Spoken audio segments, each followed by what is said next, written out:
Salut à tous, c'est Bismart. On est reparti. Une heure d'émission, alors émission interview, comme on le fait de temps en temps. Alors deux temps. D'abord, les entrepreneurs dans alors le transport, l'énergie, les deux sont de toute façon étroitement liés. On va démarrer quand même avec, alors quand j'ai appris ça, un truc qui m'a beaucoup intéressé, surpris même. En fait, j'imaginais même pas que ce soit possible que de monter aujourd'hui une compagnie ferroviaire, on va dire ça comme ça. Comme c'est vrai, on peut monter des compagnies aériennes. Finalement, les entrepreneurs montaient des compagnies aériennes et puis, je demanderais un peu le volume d'investissement, mais je crois que ça quand même faut davantage d'investissement pour monter une compagnie aérienne, une compagnie ferroviaire. Mais je ne sais pas pourquoi ça me semblait impossible. Peut-être parce que les routes sont moins libres. Bref, donc oui, ça y est, des compagnies ferroviaires arrivent pour venir, mais en France, challenger la SNCF, ou en tout cas des réseaux régionaux. Donc on va voir ça. Ensuite, la question de la décarbonation des transports. Le train, évidemment, y participe, mais je vais vous rediffuser une initiative très intéressante prise par un consortium très intéressant, puisqu'il y a des industriels, il y a des transporteurs, il y a des chargeurs, donneurs d'ordre. Il y a à l'arrivée des géants de la logistique. Et l'idée, c'est de monter une filière hydrogène complète avec du rétrofit, c'est-à-dire c'est 10 000 camions qui vont être adaptés à l'hydrogène. L'objectif, c'est 10 000 camions par an. On sent là qu'il peut y avoir quelque chose d'intéressant. Et puis ensuite, deuxième temps, c'est Laurence Daziano qui vient nous voir très régulièrement pour nous parler des évolutions de la Chine. Et alors, de ce concept, vous avez vu ça si vous vous intéressez à l'actualité internationale, ce concept de Sud global que voudrait notamment nous imposer Vladimir Poutine. Allez, c'est parti, c'est Bismart.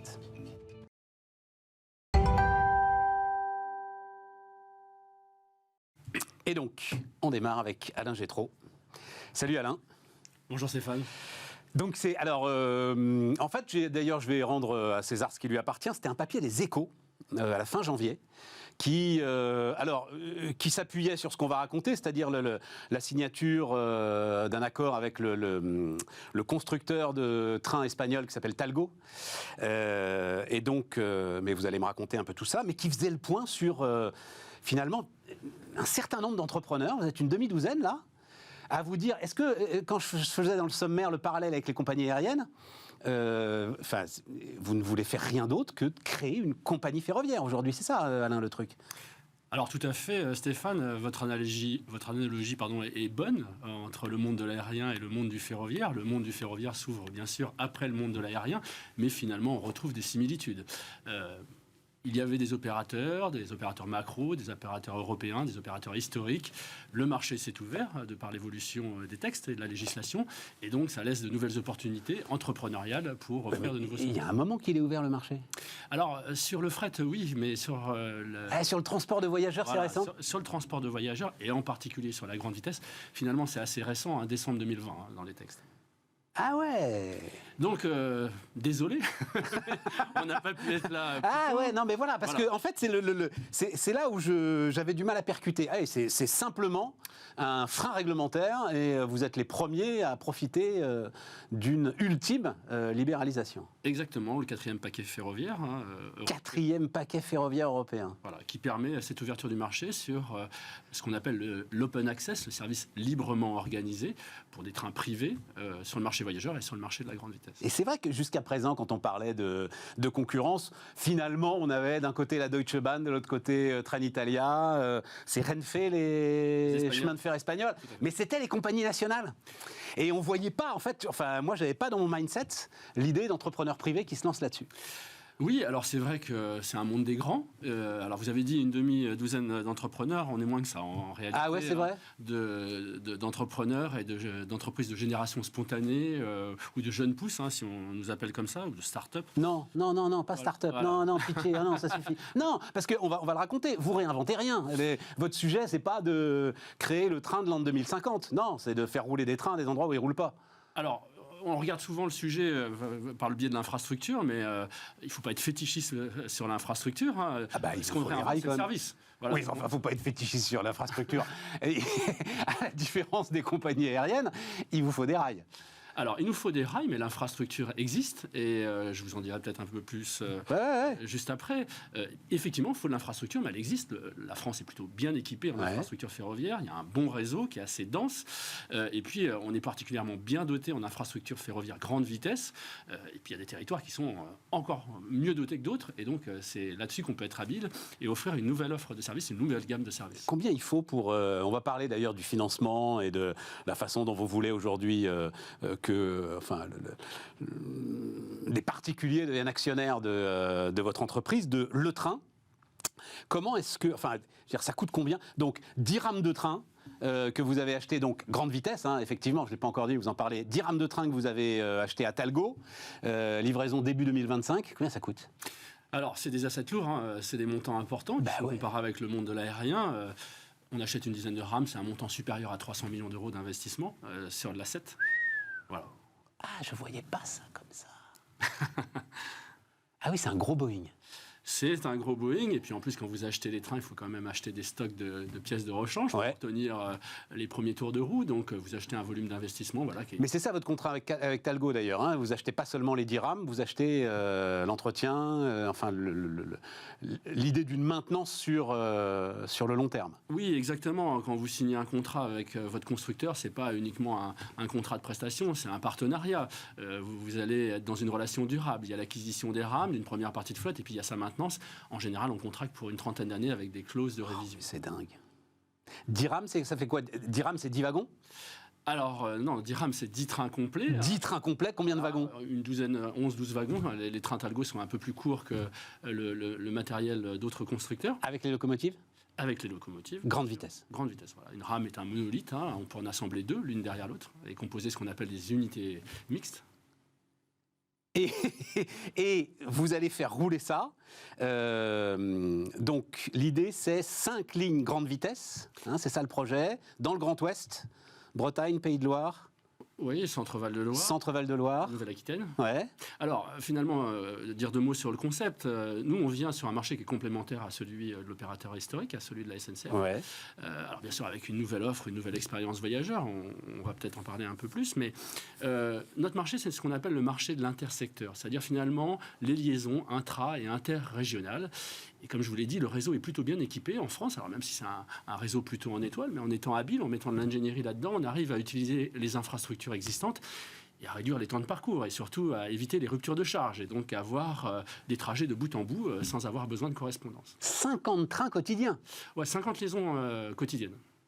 Il y a une surface minimum de marché. Combien de points Alors, 11 villes. 11 villes. Voilà, 11 destinations. Des villes importantes, Nantes, Rennes, Tours, Bordeaux. Des villes intermédiaires, Angoulême, Angers, mais qui ne sont pas très loin de grandes villes. Ouais, tout à fait. Inventer du commuteur. 3 millions de passagers par an. Alors, dites-moi un peu l'histoire du service, puisque vous insistez beaucoup là-dessus. C'est quoi? En quoi est-ce que vous apportez une révolution de service? Alors, révolution, c'est ambitieux, mais en tout cas, on s'y attelle. On apporte du service. Je devrais commencer par là. On a déjà ce qu'on souhaite bâtir, c'est une relation client et une expérience voyageur qui nous distingue forcément. À l'instar de ce qui s'est passé dans l'aérien, à l'instar de ce qui se passe également en Europe, dans d'autres pays, puisque finalement la France arrive un petit peu en retard sur cette ouverture de marché. Les Italiens ont commencé avant nous. L'Espagne a été un terreau important de l'ouverture à la concurrence. C'est vrai? L'expérimentation. Oui, vraiment. En Espagne, vous avez 3-4 compagnies qui se disputent le marché actuellement. En plus de l'opérateur. Mais attention, Alain, parce qu'il ne dit pas à l'instar de ce qui s'est passé dans l'aérien. Ce qui s'est passé dans l'aérien, c'est l'émergence du low cost. Je ne sais pas si... et en plus, les gens ne comprennent pas bien que s'ils payent moins cher, c'est quand même forcément qu'à un moment, il faut quelque part, je ne vais pas dire dégrader le service, mais on va dire l'optimiser, pour parler comme Michael O'Leary. Voilà. Mais en tout cas, dans le ressenti que peuvent avoir les voyageurs, je ne suis pas sûr qu'ils soient absolument ravis de la qualité de service du low cost. Voilà. Je ne suis pas complètement d'accord avec vous. On retient surtout l'offre low cost parce que c'est elle qui a pris une dimension importante dans l'évolution et l'aérien, mais finalement, il s'est fait jour d'autres compagnies un peu plus spécialisées sur certaines liaisons. C'est vrai. Voire plutôt du haut de gamme. Oui, c'est vrai. Ah oui, c'est vrai. Quelques-unes. Du Golfe, par exemple. Ouais. Ah oui, mais celles-là, non, les compagnies du Golfe, c'est pas des compagnies d'entrepreneurs. Elles sont multi-sponsorisées par des États qui en font des avantages concurrentiels économiques. Tout à fait. Non. Moi, je vous parle de service. Alors, Nous, on n'est pas dans le low cost. Je préfère le dire. Ça ne veut pas dire qu'il n'y a pas de la place pour des acteurs low cost. Il y en a. La preuve, Ouigo est un acteur low cost. SNCF. Oui, mais ça aurait pu être un acteur privé. Et puis d'ailleurs, SNCF sera peut-être concurrencé sur ce marché du low cost. D'accord. D'ailleurs, la SNCF, je fais remarquer, ne se prive pas, au travers de Ouigo, d'aller concurrencer son homologue espagnol, la Renfe, qui elle-même a dû créer un acteur low cost pour venir en frontal sur ce marché du low cost. D'accord. Nous, notre positionnement, c'est pas celui-là. C'est une offre de service plutôt bien positionnée en termes de qualité de service, mais avec les prix les plus performants possibles. Nous, on joue sur la fréquence. C'est un paramètre important dans notre offre de service, et les temps de parcours, sans rupture de charge. Voilà. Et puis, bien sûr, des services complémentaires. Alors, je ne vais pas tout dévoiler aujourd'hui, parce qu'il faudra regarder un peu pour le teasing, mais on embarque du vélo, par exemple. 40 places vélo dans le train, sans avoir besoin de le plier, sans avoir besoin de l'emballer. Tous les trains ? Tous les trains.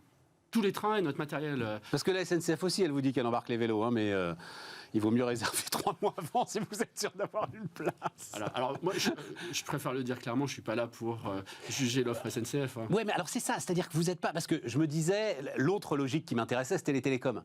Et où finalement, l'ouverture à la concurrence, Orange avait de tels coûts de structure, de tels frais de personnel, c'était tellement lourd que ça a été simplissime de défoncer Orange. Voilà, on va le dire comme ça, jusqu'à ce qu'ils se rétablissent et qu'ils réagissent. Et la SNCF, je pense que c'est un peu la même chose. C'est-à-dire qu'elle souffre endémiquement de coûts de structure qui sont colossaux, mais c'est pas là-dessus que vous allez vous battre. Vous n'allez pas vous battre sur les tarifs contre la SNCF. Alors, déjà, ce qui doit être assez simple, je pense, quand même. Alors, c'est pas si simple que ça, quand même, parce que ce qu'il faut retenir, c'est que contrairement au modèle de l'aérien, nos charges d'infrastructure sont très élevées. Nos charges d'infrastructure, c'est-à-dire la redevance de circulation sur le réseau, plus le toucher de quai hangar, etc., c'est environ 60% de notre structure de coût. 60 à 70%. Ah, d'accord. Ah, oui, dans l'aérien, c'est 7 à 13%. Donc, finalement, le modèle est complètement différent. Mais on va quand même se battre là-dessus. Et là encore, nous, c'est beaucoup plus facile. On réécrit l'histoire à partir de zéro. La SNCF, elle opère un service, elle vit avec son histoire. Donc, forcément, on se bat aussi sur là où on peut se battre, c'est-à-dire sur nos coûts de structure et sur la performance de notre appareil de production. 300 millions d'euros, vous les avez ? Oui. Ouais, ah oui, vous les avez ? Oui, bien sûr. Donc ça veut dire qu'il y a de gros investisseurs qui marchent avec vous et qui décident de tenter ce pari. Oui, alors je ne vais pas vous dire que c'est forcément facile et que c'est une promenade de santé, et c'est un chemin long, mais je pense qu'il n'y a aucune entreprise ou aucun entrepreneur qui ne fait pas un effort et qui ne doit pas se battre pour financer son entreprise. Non, mais qui démarre avec 300 millions d'euros de capex, il n'y en a pas beaucoup quand même. Oui, alors il faut plus que ça, Stéphane, parce qu'en fait, il faut de l'argent bien sûr pour l'asset, mais il faut de l'argent aussi pour le corporate. Nous, vous voyez ici, c'est à peu près 100 fois moins, quoi. Vous voyez, donc on est un peu plus tranquille. Alors il faut de l'argent sur l'asset, c'est ce que je veux dire, il faut aussi de l'argent sur le corporate, parce que bien sûr, il faut de l'ingénierie, il faut bâtir un programme commercial, industriel, il faut former, il faut recruter, il faut structurer une entreprise, donc il faut aussi quelques millions sur le corporate. Et il y a le personnel disponible, les conducteurs de train aujourd'hui, il y en a qui sont disponibles pour venir bosser avec vous ? Alors, il y en aurait, et on a énormément de demandes. D'ailleurs, on a énormément de demandes sur tous les métiers. Hein. Ah ouais ? Énormément de candidatures spontanées, et je peux que m'en féliciter. Ça veut dire que l'entreprise est attractive. Ça veut dire que ça fait sens. L'idée n'est pas de dépoiler si vous me pardonnez l'expression. La SNCF ? Alors, la SNCF, la filière. Ouais. L'idée, c'est de contribuer quand même à la filière. Bah, bien sûr. Il faut comprendre que il y a un effet d'induction, c'est-à-dire plus on sera nombreux, alors pas trop nombreux, mais plus il y aura un effet d'induction parce que plus d'offres, donc plus de gens qui voyagent en train, bien sûr, plus d'interactions entre les acteurs, et puis aussi un génie des correspondances, c'est-à-dire qu'il y a même des parcours qu'on n'aura sûrement pas imaginés, mais que le voyageur, lui, va imaginer. Et donc l'idée n'est pas du tout d'affaiblir ou d'amoindrir la filière, c'est plutôt de l'enrichir et donc de former le personnel. Donc nous, on s'est doté très tôt de l'appareil de formation, donc on forme notre personnel, on forme les conducteurs, qu'ils soient complètement novices ou qu'ils aient déjà une licence de conducteur. Vous les formez là, aujourd'hui, sachant que vos trains, ils rouleront en 2025, c'est ça, on est d'accord, hein. Les former, c'est déjà détenir l'appareil de production, consolider un noyau de conducteurs, ne serait-ce que pour en faire des moniteurs, former les gens sur simulateur, soit pour des compléments de formation, soit pour une formation initiale, et puis compléter sur du matériel roulant in vivo, quoi. C'est ça, 2025. Ouais. Alors 2025 avec du matériel neuf, vous m'avez pas posé la question. Bah si, mais parce que vous achetez 10 rames, heureusement que vous les achetez pas d'occasion. C'était une hypothèse. Ah ouais, bah oui, en le disant d'ailleurs, j'y ai pensé. Ouais. C'était une hypothèse et ça reste intelligent. Ça aurait été intelligent pour arriver plus vite sur le marché ou pour compléter le matériel neuf. Vous avez parlé de refit sur d'autres sujets, je vous ai entendu sur la filière hydrogène. Du refit dans le monde du ferroviaire, ça peut être intelligent. Donc c'est des sujets qu'on a travaillés. Bon, l'acquisition peut être un peu longue, un peu lourde, un peu compliquée. Confier son destin uniquement à du matériel d'occasion, on a préféré accélérer notre processus d'acquisition de matériel. Oui, et puis il y a un sujet de crédibilité. Enfin, forcément, il va y avoir... Forcément, enfin, c'est nouveau, quoi. Voilà. Donc, je trouve l'aventure incroyable. Je vous le dis, très franchement, c'est pour ça que vous êtes là. Et c'est sûr que ceux qui vont monter dans le train, je pense que vos premiers clients, ça va largement les rassurer de voir que c'est du matériel neuf, quoi. Enfin, oui, alors du matériel neuf. Même si le train est extrêmement sûr comme moyen de transport. Tout à fait. Et puis, on serait passé par des phases industrielles de régénération, bien sûr, aménagement des espaces. Mais effectivement, un matériel neuf, il est fiable. Il va durer longtemps et puis il y a une expérience voyageur qui a été construite, qui a été bâtie pour un programme, pour une offre spécifique. Eh bien écoutez, c'est formidable tout ça. Merci. Et par rapport à vos petits concurrents, par rapport à ceux qui se lancent en même temps que vous, il y a, même s'il ne se fait pas, vous n'êtes pas mis autour d'une table pour vous partager la carte de France, mais c'est dans des régions différentes finalement que les initiatives se lancent, ou cette région-là, Grand Ouest, comme vous le dites, qui est effectivement une région de forte attractivité, beaucoup de déplacements, etc., est particulièrement intéressante pour vous ? Alors, effectivement, ce n'est pas le hasard si on a démarré dans le Grand Ouest. Pour revenir aux autres projets, aux autres initiatives, elles sont moins sur des segments géographiques différents que plutôt sur des modèles ou sur des offres différentes. Par exemple, il peut y avoir des offres qui sont plus liées à du commuteur. Il peut y avoir des offres qui ne sont pas du tout grande vitesse et qui sont plus sur du service librement organisé, de l'open access, mais plus sur une dimension régionale. C'est ça, exactement. D'équilibre du territoire, qui pourrait être assimilé à des trains d'équilibre du territoire. Sur la grande vitesse, j'ai envie de vous dire, nos principales concurrents, c'est plutôt les majors du marché en Europe, c'est-à-dire Trenitalia France, la Renfe, mais eux aussi, ils débutent. Enfin, ils arrivent à peine sur le marché. Si vous avez suivi l'aventure Trenitalia, ils ont mis longtemps à pénétrer le marché. Et puis Renfe a annoncé un début de service en France, mais enfin, les trains n'ont pas commencé à circuler aujourd'hui. Donc c'est une compétition, c'est une course. J'ai envie de vous dire, forcément, quand on est petit et qu'on vient de naître, c'est complexe.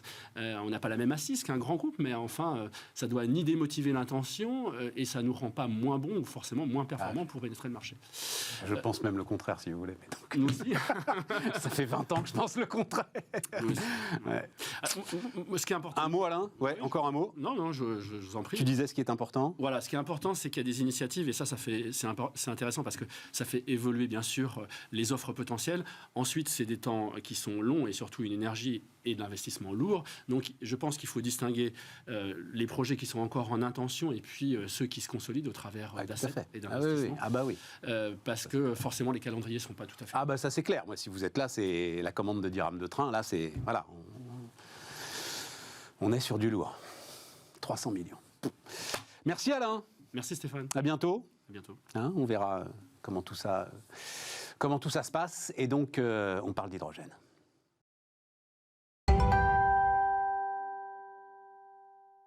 Salut Jean-Pierre, président de Phoenix, donc je disais acteur, voilà, acteur aujourd'hui de l'hydrogène, c'est une conviction que tu portes depuis un bon moment, donc j'ai appelé ça décarboner les poids lourds. On va d'abord raconter ce que tu veux faire avec la coalition Rétrofit hydrogène, et puis ensuite on ira essayer de prolonger un petit peu la discussion sur le potentiel de l'hydrogène, hydrogène vert, gris, noir, bleu, il y a toutes les couleurs de l'hydrogène aujourd'hui, donc on va raconter ça. D'abord, Rétrofit hydrogène, donc, décarboner les poids lourds et le transport routier. Raconte-moi un petit peu le groupement, comment ça marche et quelles sont vos ambitions. Alors, la coalition Rétrofit, on parlera de Phoenix tout à l'heure, j'imagine, mais elle est née en fait de discussions des équipes de Phoenix avec nos clients potentiels, c'est-à-dire ceux qui vont utiliser l'hydrogène pour décarboner leur transport de marchandises en particulier, puisque ça c'est un des deux marchés qu'on adresse chez Phoenix avec le marché de la chaleur industrielle. Je t'en parlerai aussi si tu veux.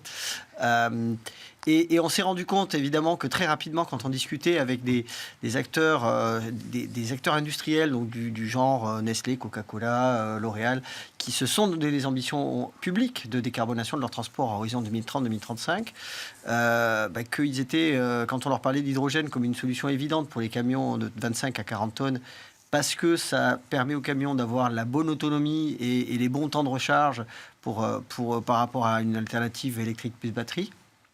Et évidemment, c'est décarboné par rapport au diesel. Et ils nous disaient, c'est super votre idée, mais il n'y a pas de camion. Voilà. Donc, il n'y a déjà pas beaucoup d'hydrogène et on est tout à fait au début de la montée en puissance de la capacité de production d'hydrogène, puisque l'Europe veut avoir 80 000 mégawatts de capacité installée en 2030. On va y aller après, entre les mégawatts, les tonnes et tout. Reste sur les camions. Alors, restons sur les camions. Il n'y a pas de camions. Il n'y a pas de camions. Donc, voilà. Donc, il n'y a pas de camions et le constat, il est simple. Non seulement il n'y a pas de camions aujourd'hui, ils sont très peu les modèles disponibles et les véhicules disponibles concrètement pour faire un essai avec un camion hydrogène, mais les constructeurs qui ont l'intention de développer des camions, ils ont plutôt aussi des cibles 2026, 2027, 2028 pour la mise en service de leurs véhicules en quantité industrielle. Donc il n'y en a pas aujourd'hui, il n'y en aura pas tout de suite. Il n'y en a pas beaucoup en fait. Il y a quelques fabricants qui ont des modèles dès maintenant, mais l'essentiel des volumes vont arriver à la fin de la décennie. Or, les objectifs de décarbonation de l'Europe et des entreprises ont besoin de camions en beaucoup plus grosse quantité que ce qu'il y a aujourd'hui et que ce qu'il y aura même à l'horizon 2030. Et donc la solution évidente pour compléter ces camions neufs qui vont arriver sur le marché, c'est de rétrofiter les camions diesel existants en les équipant soit avec une pile à hydrogène, soit avec un moteur à explosion à hydrogène, qui sont les technologies en cours de développement à l'heure actuelle, mais qui seront prêtes assez vite. Donc ce qui se fait alors je pense que le rétrofit maintenant, en tout cas pour ceux qui regardent cette émission, ils savent à peu près de quoi on parle. Je suis assez fier d'ailleurs, j'étais tout premier à en parler. J'y croyais pas un instant. C'est-à-dire, quand les gars venaient te raconter, c'était il y a 4-5 ans, Jean-Pierre, quand les gars venaient te raconter, mais on parlait des voitures individuelles à l'époque, on va sortir le moteur de la R5 et on y met à la place un moteur électrique. Je disais, mais comment? Et ça vous coûte que 5000 balles. Je disais, mais comment c'est possible? Donc voilà, ce truc s'est développé. Et donc, ce sujet existe aussi. Et là, je dois dire, je suis un peu scotché pour les camions, où on se retrouve quand même avec des puissances nécessaires qui, ça se remplace pas comme ça, quoi. Un moteur de camion, une puissance de camion. Donc, ce dispositif existe et il est validé aujourd'hui. En fait, il y a aujourd'hui plusieurs rétrofiteurs en France, mais il y en a aussi en Europe, qui ont homologué des camions rétrofités, donc qui ont enlevé le moteur diesel, effectivement gardé le châssis et les équipements de pilotage du camion, mais uniquement enlever le moteur et le remplacer par un moteur électrique et une pile à hydrogène qui permet de faire fonctionner ce camion-là. Et on a déjà des premiers véhicules qui roulent. Il y en avait un à Evolution en démonstration il y a quelques semaines sur le salon de l'hydrogène à Paris. Et ça donne à peu près quelle autonomie tonnage, autonomie, t'es sur quoi à peu près aujourd'hui comme idée? On peut faire 600-800 km, on pense qu'on va pouvoir monter même ils vont pouvoir, puisque c'est pas nous qui les fabriquons, à 1000 km d'autonomie. Mais surtout ce qui est important... Avec des 30-40 tonnes Voilà, exactement, 30-40 tonnes. Et surtout ce qui est important, c'est que non seulement on a de l'autonomie, mais en plus quand on fait le plein en quelques minutes et pas en quelques heures de recharge électrique. Ah oui, ça c'est très clair. Le problème, c'est qu'il faut savoir où faire le plein. Et donc là, ça veut dire qu'on est sur les bases industrielles, d'où l'importance d'avoir les partenaires industriels, parce que tu as deux groupes. Donc tu as parlé de ce qu'on appelle les chargeurs dans le transport, voilà, les donneurs d'ordre. Mais est-ce que le plus important dans ta coalition, c'est pas les transporteurs, en l'occurrence l'allemand, DB Schenker, c'est ça? Tout à fait. Géodis? Oui, par exemple, tout à fait. Que je sentais un peu plus prudent d'ailleurs que DB Schenker. Enfin bon, tu me diras ça. Donc Géodis, la grosse filiale de la Poste aujourd'hui qui transporte énormément. C'est ceux-là qui vont être les fers de lance du truc. Alors, la coalition Rétrofit, objectif 10 000 camions rétrofités à horizon 2030 par an. Ouais. Okay, alors qu'aujourd'hui, on en rétrofit une dizaine en France et même pas une dizaine encore. Donc, on veut complètement changer d'échelle industrielle pour avoir une vraie capacité de rétrofit des camions, sachant qu'il y a à peu près 40 000 camions par an nouveaux sur le marché qui arrivent tous les ans. Et 10 000 camions par an pour y arriver, l'idée de la coalition, c'était de mettre tout le monde autour de la table. Donc tout le monde est important. Le chargeur qui dit, moi j'aimerais bien décarboner, mais j'ai pas de camion et il n'y a pas d'hydrogène non plus, mais les gars, il va falloir trouver des solutions. Le transporteur qui dit, moi je veux bien décarboner, j'ai pas de camion, mais j'ai pas non plus de commande de la part du chargeur, donc il faut bien que le chargeur soit à côté de lui. C'est ça. Le rétrofiteur qui dit, moi je sais faire 10 camions, tu me demandes d'en faire 100 ou 200 ou 500 par an, demain je peux faire, mais il faudrait me passer des commandes.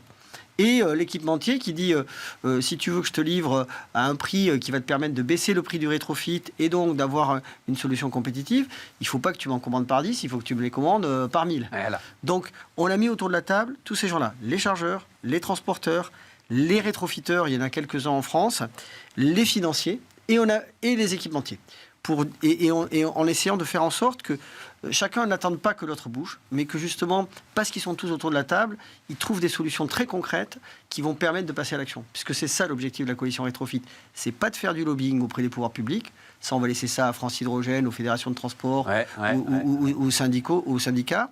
Mais c'est vraiment de passer à l'action. Ouais. Et c'est ça qui est super intéressant, parce que je lisais dans justement le communiqué que vous avez envoyé, le gars de Geodis donc, qui regarde ça et dit il faut aider les transporteurs à y voir plus clair. C'est-à-dire qu'on se retrouve aujourd'hui effectivement avec une masse d'informations, une possibilité de décision à prendre et de direction à prendre qui sont toutes aussi intéressantes les unes que les autres.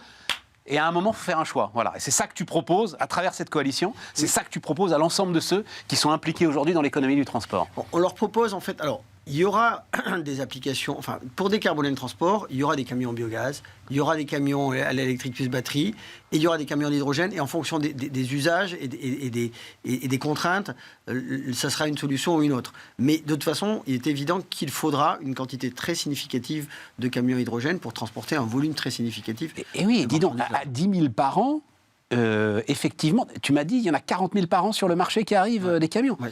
Ah oui, donc tu occupes quand même une position qui est une position sacrément intéressante si tu arrives au bout de l'objectif 10 000 par an. Quoi. Alors, sachant que c'est pas mon business, en fait, c'est le business de tout le monde. Bien sûr, ouais, tout à fait. C'est finalement sans choix technologique, c'est-à-dire qu'on va aussi bien rétrofiter à la pile à combustible qui aujourd'hui se fait que demain au moteur à explosion hydrogène dès qu'il sera prêt.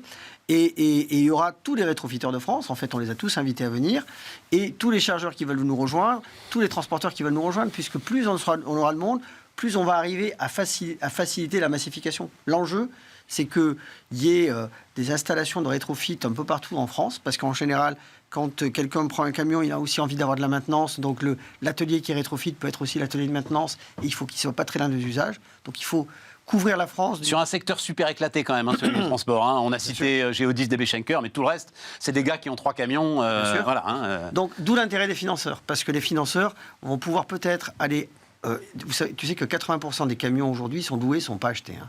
Donc il faut que les financeurs aussi interviennent en achetant des camions hydrogène et en les mettant à disposition du chauffeur qui n'a pas forcément acheté son camion, qui le loue en fait pour rendre service.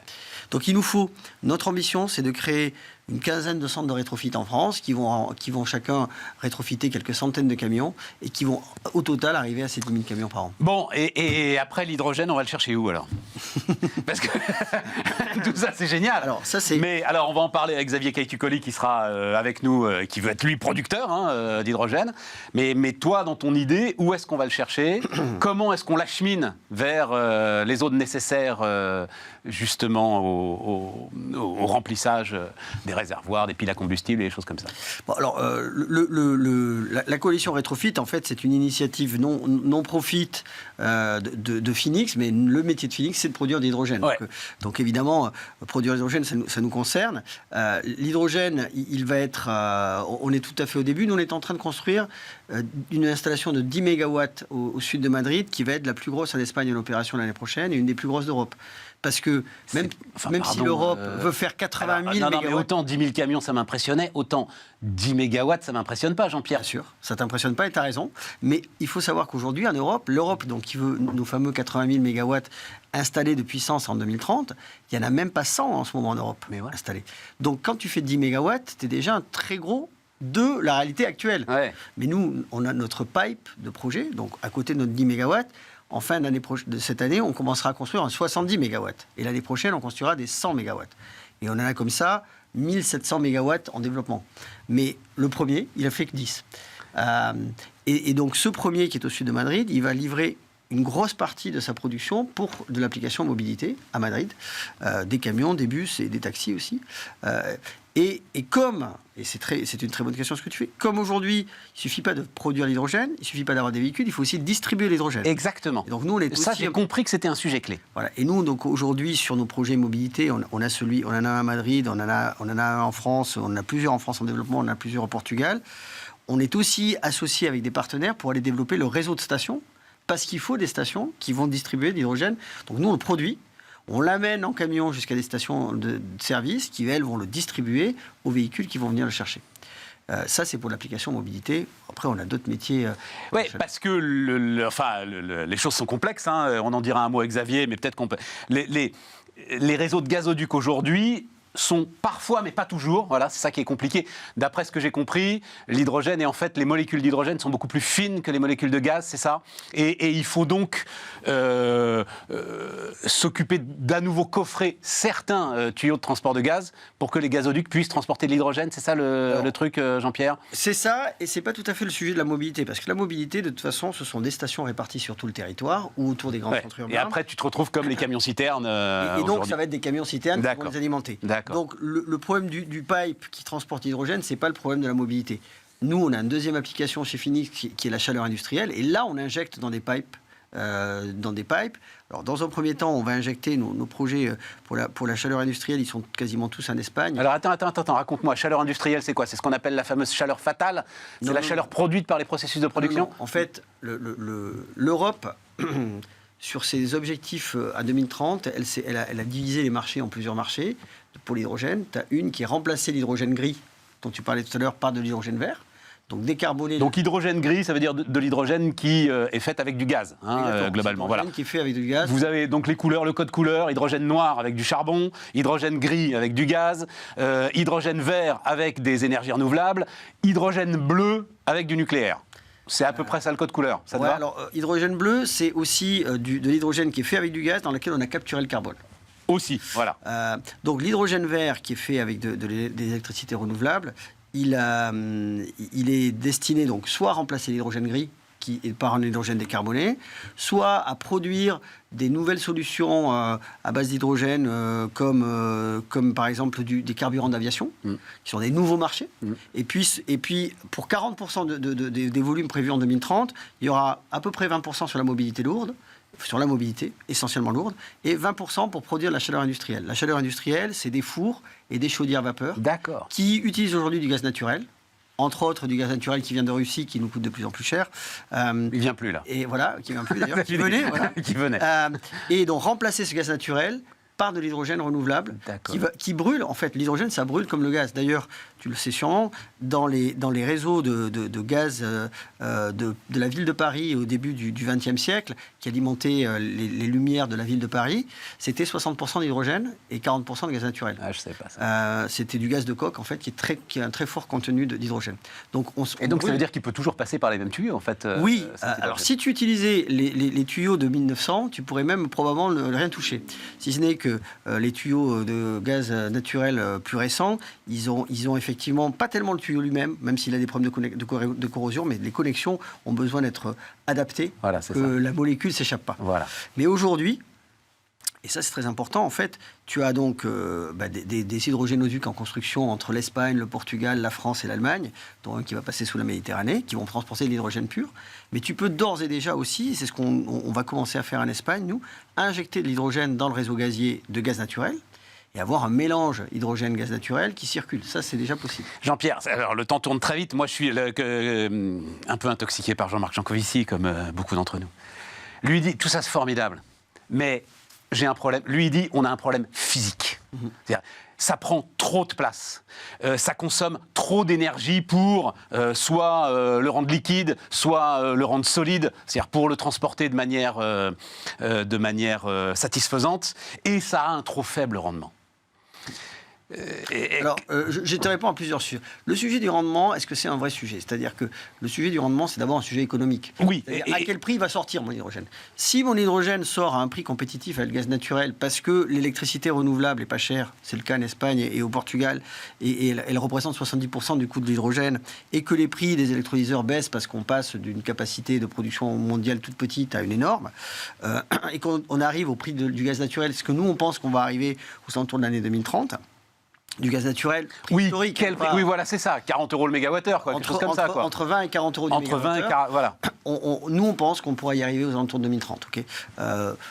C'est peut-être un petit peu avant, un peu après, mais à partir du moment où tu es au prix du gaz naturel, le sujet de l'efficacité, avec une électricité qui vient en particulier du vent et du soleil, donc et qui de toute façon serait perdue si jamais elle n'était pas transformée en hydrogène. On est d'accord. Infini, on va dire, tant qu'il y a du soleil et du vent, c'est pas un vrai sujet. Ouais. Après, tu dis, est-ce que... Alors, tu dis... Il dit la place physique que prendront l'ensemble des installations d'hydrogène. Tu ne résous pas l'équation. Enfin, voilà. Je pense que ça serait une erreur de penser que l'hydrogène va tout résoudre. Ouais, voilà, c'est ça. En fait, le sujet, c'est l'hydrogène pour quelles applications.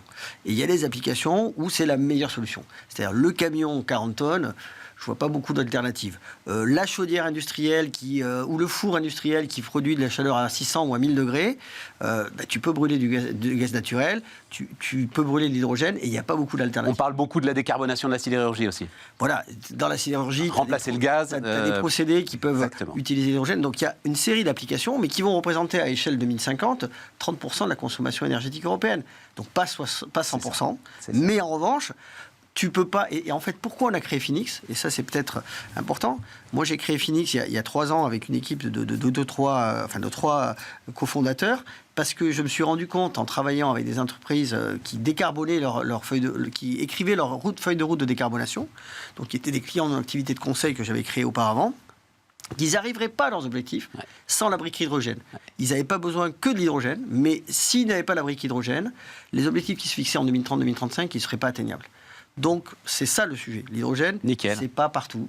C'est pour certaines applications, mais on en a besoin. Bon, et cette coalition Rétrofit Hydrogène, elle a un petit site internet bien fait. Et donc, si vous vous sentez concerné d'une manière ou d'une autre en tant que chef d'entreprise pour aller rejoindre le truc, que ce soit partenaire, client, enfin bref, voilà. Il y a un petit site internet, il y a un petit formulaire, enfin tout ça est bien fait. Et effectivement, c'est une belle aventure. Voilà. Un mot de conclusion. Aujourd'hui, le site internet, c'est celui de Phoenix. Celui de la coalition, il est en construction. Donc, si vous voulez... oui, voilà, c'est ça. Allez sur le site de Phoenix. Et dans 6 mois ou dans 3 mois, si on était bon, vous l'aurez sur la coalition Rétrofit. Nickel. Merci, Jean-Pierre.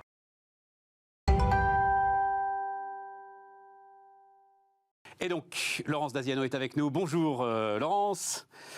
Avec vous pour parler géopolitique, assez souvent, très régulièrement autour de la Chine. Alors, il y a un truc qui m'intéresse, Laurence, je vous ai demandé, mais je crois qu'il vous intéresse vous aussi. J'ai vu ça, en fait, à l'occasion, j'ai vu ça de manière assez détaillée, à l'occasion de la visite du nouveau Premier ministre britannique en France, parce que visiblement, ils en ont parlé. C'est ce concept de Sud global, que visiblement veulent nous imposer. Alors, dans ce que j'ai lu, c'était un peu la Russie qui était au cœur de tout ça. Ce que tu me dis, toi, c'est que la Chine n'est pas loin non plus. Donc, de quoi on parle ? Comment ça se passe ? Qu'est-ce que ça veut dire ? Le concept de Sud global vient du fait que et la Russie et la Chine, et on l'a vu lors de la visite du président Xi Jinping à Moscou, il est quand même resté 3 jours, veulent réformer l'ordre international. C'est-à-dire que l'ordre international, qui est aujourd'hui basé sur la puissance américaine et qui repose sur les bases qui ont été créées à la fin de la Seconde Guerre mondiale, c'est-à-dire l'ONU et les institutions de Bretton Woods, la Banque mondiale et le FMI, les Chinois et les Russes, mais surtout les Chinois, n'en veulent plus et veulent créer un nouvel ordre international. C'est-à-dire que et je parlerai plus de Xi Jinping parce que je pense que la vision est plus aboutie du côté chinois que du côté russe. Xi Jinping, parce que ça avait déjà commencé un petit peu avec les routes de la soie, on pourra y revenir. Mais évidemment. Xi Jinping a compris qu'il ne gagnerait pas contre les États-Unis dans une confrontation en face à face. Donc ce qu'il veut aujourd'hui, c'est détruire l'ordre mondial tel qu'il est aujourd'hui, de l'intérieur via les Nations Unies, d'où le concept de Sud global.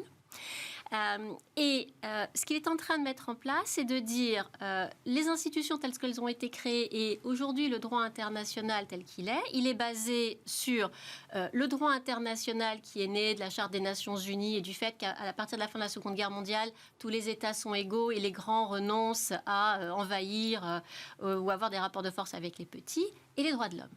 Et là, Xi Jinping va dire aux pays du Sud... donc un Sud assez grand, c'est-à-dire l'Asie du Sud-Est, le Moyen-Orient, l'Afrique, et ça va même jusqu'à l'Amérique du Sud, qui est pourtant l'arrière-cour des États-Unis. Il va jusqu'à leur dire, mais attendez, d'abord les droits de l'homme, c'est pas dans nos valeurs, donc ça c'est du néocolonialisme. C'est très relatif. Pourquoi est-ce qu'on va les appliquer ? Puis les Nations Unies en 45, 44, 45, là, vous avez été associés, voilà leur création ?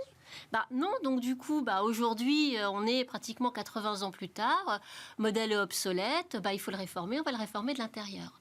Et ce que veut imposer Xi Jinping, c'est de passer de cet ordre mondial basé sur le droit international, c'est-à-dire avec l'égalité des États et les droits de l'homme, à une diplomatie transactionnelle, qui repose sur des contrats, des accords au cas par cas. Et le Global South, qu'est-ce que c'est ?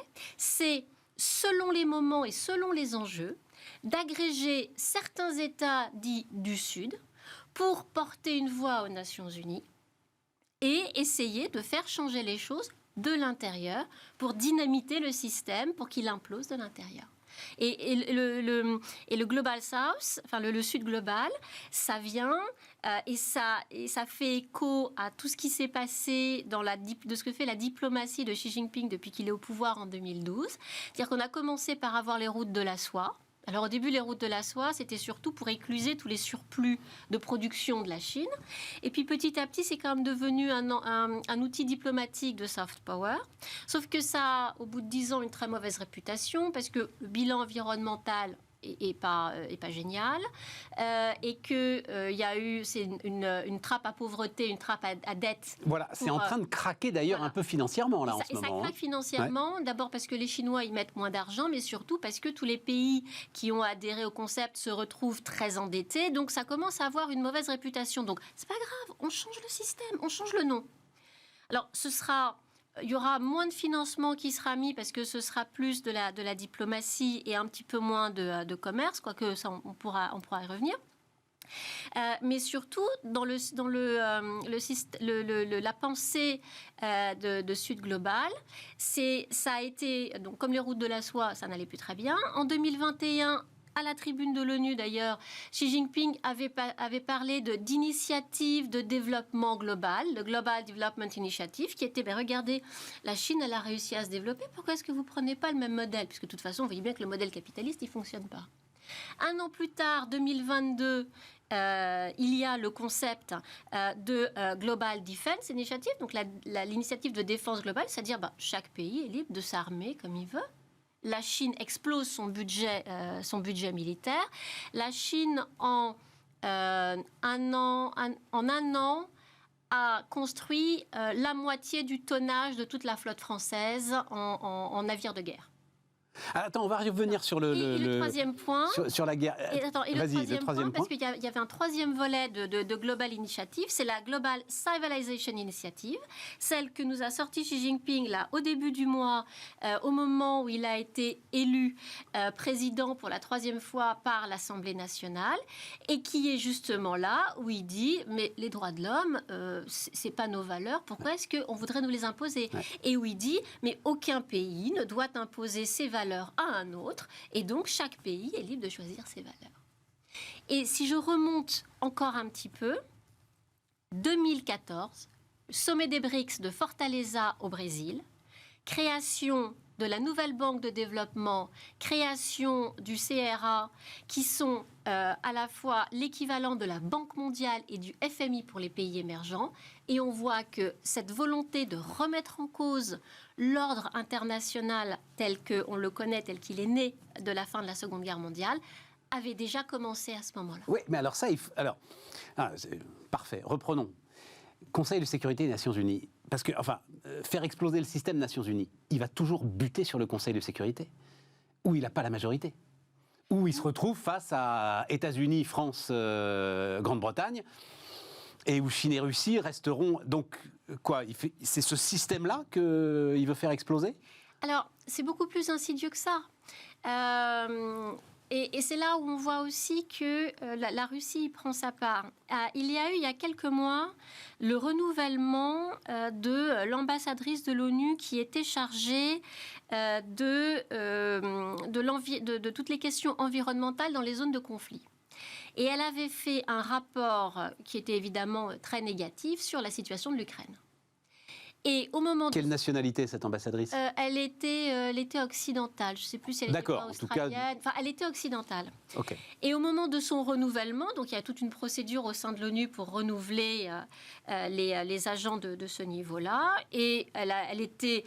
Donc, il y avait eu consultation de tous les pays, il n'y avait eu aucun autre candidat, il y avait eu donc, son renouvellement, elle est de soi. La Russie a bloqué le renouvellement en disant qu'on ne comprenait pas pourquoi c'était encore une occidentale et que ce n'était pas un pays du Sud qui aurait la présidence de ce comité-là.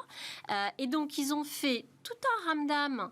Alors, ils ont échoué dans le fait qu'elle a été réélue, mais ce qu'ils ont réussi, c'est de faire voter une résolution par une 60aine de pays qui disait qu'il fallait qu'il y ait systématiquement un candidat venant d'un pays du Sud quand il y avait un poste. Donc c'est comme ça. Ça va se faire petit à petit, il y a du grignotage. C'est comme ça qu'ils vont changer les choses. Quand vous regardez toutes les agences des Nations Unies, la FAO, c'est un Chinois. Ouais. Et il y en avait sur 4 ou 5 Oui, mais agences, je me demande quel impact réel ça a, tu vois, Laurence. Je me souviens de cette histoire de FAO, mais on a eu aussi, à l'époque Kadhafi, un Libyen à la tête de la Commission des droits de l'homme des Nations Unies. Donc tu te rendais bien compte que ça n'avait pas de réel impact au-delà d'un symbole. Voilà. Sur la FAO, il y en a peut-être un peu plus quand même, puisque c'est l'alimentation. Oui, mais de quoi décide la présidence de la FAO par rapport à la structure elle-même C'est le jeu de pouvoir qu'il peut y avoir avec les différents pays. Et encore une fois, c'est la volonté d'installer cette diplomatie transactionnelle dont on voit bien qu'elle sera de toute façon déséquilibrée. Parce qu'un pays comme le Ghana, qui porte sa voix aux Nations Unies et qui dit quelque chose, il est considéré comme un égal, au moins en théorie, parce qu'en pratique, ils ne se sentent pas considérés. Et on va peut-être y revenir. Mais dans un face-à-face avec la Chine et dans une diplomatie transactionnelle, on voit bien que là, il n'y a plus du tout même de diplomatie. Et alors, c'est cette diplomatie transactionnelle qui... on n'en parle pas énormément en France, et c'est pourtant un tremblement de terre, hein, qui a permis, par exemple, ce rapprochement à Pékin entre l'Iran et l'Arabie Saoudite. Mais vous l'avez vu, il y a eu le voyage de Xi Jinping en Arabie Saoudite. Là encore, il est resté 3 ou 4 jours. Ouais. Il y a eu la visite des mollahs en Chine, où ils ont été reçus avec tous les honneurs. Ouais. Et un petit peu plus tard, on nous dit il y a un accord. Pourquoi ? Parce que la Chine veut montrer qu'elle est partout. Et surtout, la Chine est en train de créer l'Organisation internationale de la médiation, qui n'existait pas. C'est le vrai mot, c'est C'est l'organisation, alors en anglais, International Organization for Mediation. Donc, ils sont en train de créer... On dirait un truc français, ça. Cet organisme, mais c'est très intéressant. D'abord, ça n'existait pas, c'est une niche.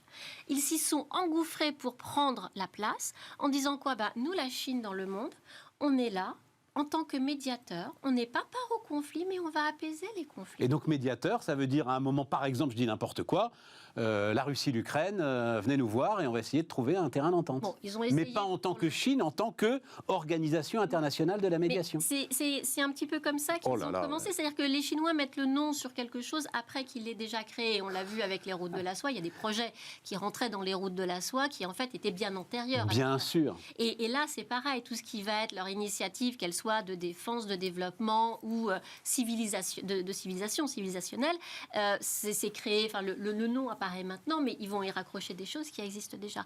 Mais avec cette histoire d'organisation internationale de la médiation, c'est très bien joué parce que du coup, entre les pays du Sud, quand ils s'affrontent, ils vont dire, mais nous, on est la Chine, on n'a aucun intérêt, on n'est pas conflit, on n'est pas parti au conflit, mais on va vous aider à le résoudre. Et sur l'Ukraine, il se passera la même chose. C'est-à-dire que pour l'instant, ils y vont pas trop. Puis le moment venu, mais qu'est-ce qu'ils recherchent sur l'Ukraine ? C'est d'abord de ne pas être trop embarqué dans la guerre. Oui, ça, on a bien compris. Ensuite, c'est de se garder un siège à la table des négociations, donc notamment par cette médiation. Et puis ensuite, c'est participer à la reconstruction et puis à la réforme de l'ordre international qui naîtra d'après la guerre. Et du coup, vous voyez la lignée. Xi Jinping est là depuis 2012 et il est là encore jusqu'à sa mort. Donc, tout va être dans la même lignée. Et juste dans ce cadre-là, Laurence, parce que ça aussi, c'est très intéressant dans ce que j'ai lu autour du Sud global.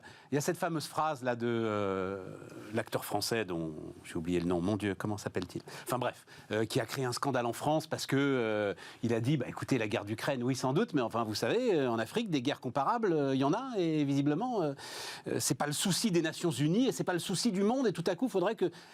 Ça, je crois que c'est ressenti assez fortement, finalement, oui. Pourquoi dans le Sud global. Pourquoi est-ce que ce Sud global écoute la voix de la Chine ? Parce que effectivement, ils se sentent mal considérés à l'ONU. Les États-Unis ont quand même eu des politiques de revirement ces derniers temps qui font que c'est un petit peu difficile pour eux, même si aujourd'hui l'Arabie Saoudite cherche quand même aussi à avoir les États-Unis comme garantie de sécurité. Ils n'ont pas tout à fait tourné la tête. On en dira un mot de ça parce que. Mais c'est surtout qu'après la pandémie et aujourd'hui avec l'inflation sur les coûts de l'énergie et de l'alimentation, ces pays-là ont besoin de financement. Or aujourd'hui, les États-Unis n'apportent pas ces financements. Aujourd'hui, le discours des États-Unis, c'est les Chinois non plus. Un peu plus. Et ou au moins... leur banque mondiale parallèle, là, redonne-moi le nom. Alors, ça c'est la New Development Bank, la nouvelle banque de développement, qui est la banque des BRICS. Mais les Chinois ont aussi créé, et là, ils sont à 100%, la banque asiatique d'investissement. Donc, et là... L'équivalent de notre banque européenne, l'équivalent... Oui, voilà, c'est ça. Exactement. Et sauf qu'ils n'ont pas le dollar, sauf que la Chine n'est pas non plus dans une situation financière qui soit à ce point florissante, qui puisse garantir quelque chose de comparable au FMI ou à la Banque mondiale. Non, mais ils ont des moyens, ce ne sont pas des dollars, ce sont des yuans, et de plus en plus, ils cherchent à ne pas avoir de dollars, mais à mettre des yuans dans les transactions internationales. Mais là, c'est comme tout, on commence par petit, puis on finira par y arriver. 1 euro, ça commence par 1 centime. Non, mais je comprends. Et effectivement, on voit bien la méthode. Voilà. Donc la méthode, elle est là. Le temps et le temps long, ils l'ont pour eux. Parce que nous, on a moins en Occident quand même. Alors, l'autre point qui m'intéresse quand même, c'est que, bon, les Chinois, ok. Mais qu'en pensent les puissances, les vraies puissances du Sud? Alors, peut-être pas forcément diplomatiques, mais qu'en pense l'Inde, par exemple? Est-ce que l'Inde va aujourd'hui aller bras dessous dans des initiatives montées par les Chinois, sachant les tensions qu'il y a dans l'Himalaya, etc. Non, mais les Indiens sont des opportunistes. S'ils trouvent qu'à un moment, il y a une initiative à l'ONU ou ailleurs qui peuvent les servir, bien sûr qu'ils s'en serviront. Les Indiens sont parmi les premiers importateurs de pétrole russe aujourd'hui. Ça, on l'a bien compris. Et qu'ils le raffinent et qu'ils nous renvoient l'essence. Voilà, oui. Avec une marge absolument démentielle. Absolument. Non, mais c'est une question d'opportunisme. Lula au Brésil, qui est un autre pays des BRICS, Lula au Brésil, il est pour un monde multipolaire. Et c'est l'arrière-cour des États-Unis. Donc, le discours prend parce que les États-Unis ont en face un narratif qui, aujourd'hui, est trop court et qui est juste « Regardez-moi, je suis superbe, je suis les États-Unis et mon système politique est meilleur. » Sauf qu'aujourd'hui, ça ne suffit plus. Pour ces pays-là, ça ne suffit plus. Ils ne sont pas dupes de ce qu'est la Chine. Mais aujourd'hui, c'est un peu la seule alternative qu'ils ont. Et là où ça m'intéresse énormément, ce que tu dis, Laurence, c'est que on sait, et on l'a vu au moment des midterms, qu'il y a des tensions aux États-Unis sur le financement de la guerre en Ukraine. De fortes tensions.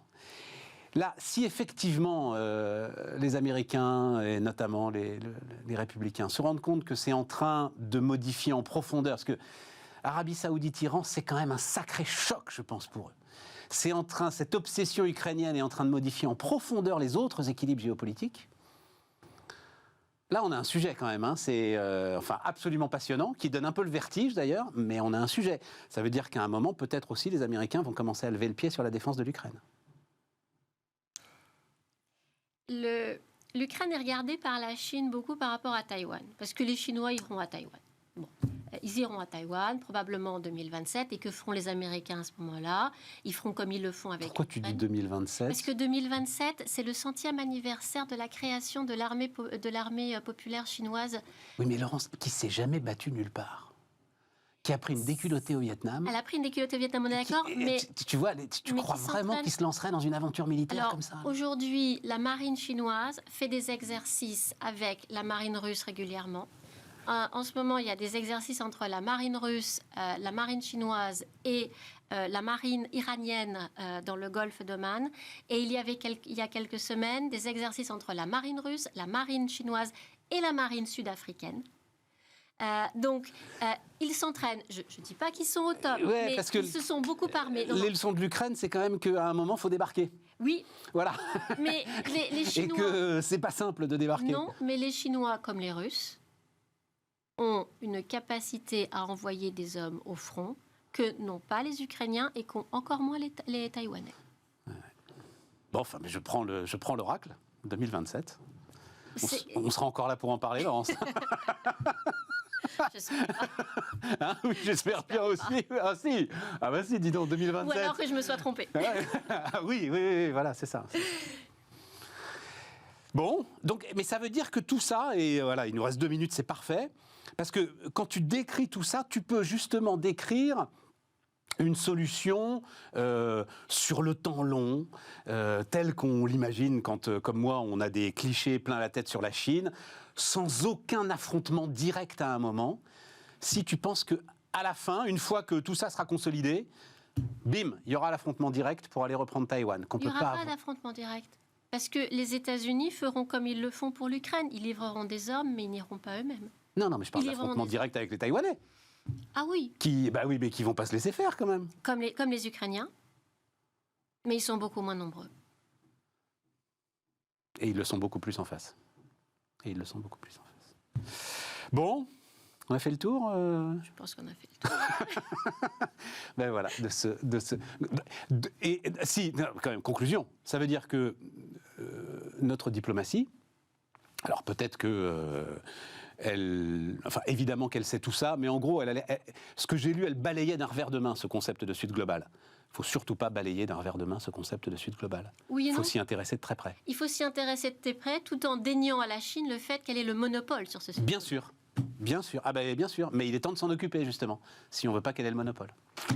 Laurence Daziano, donc, qui nous accompagnait, c'est fini pour cette émission de Bismart. Demain, évidemment, Aurélie Planex est au rendez-vous, et lundi, on reviendra avec nos débats, toujours aussi riches. Bonne soirée à vous.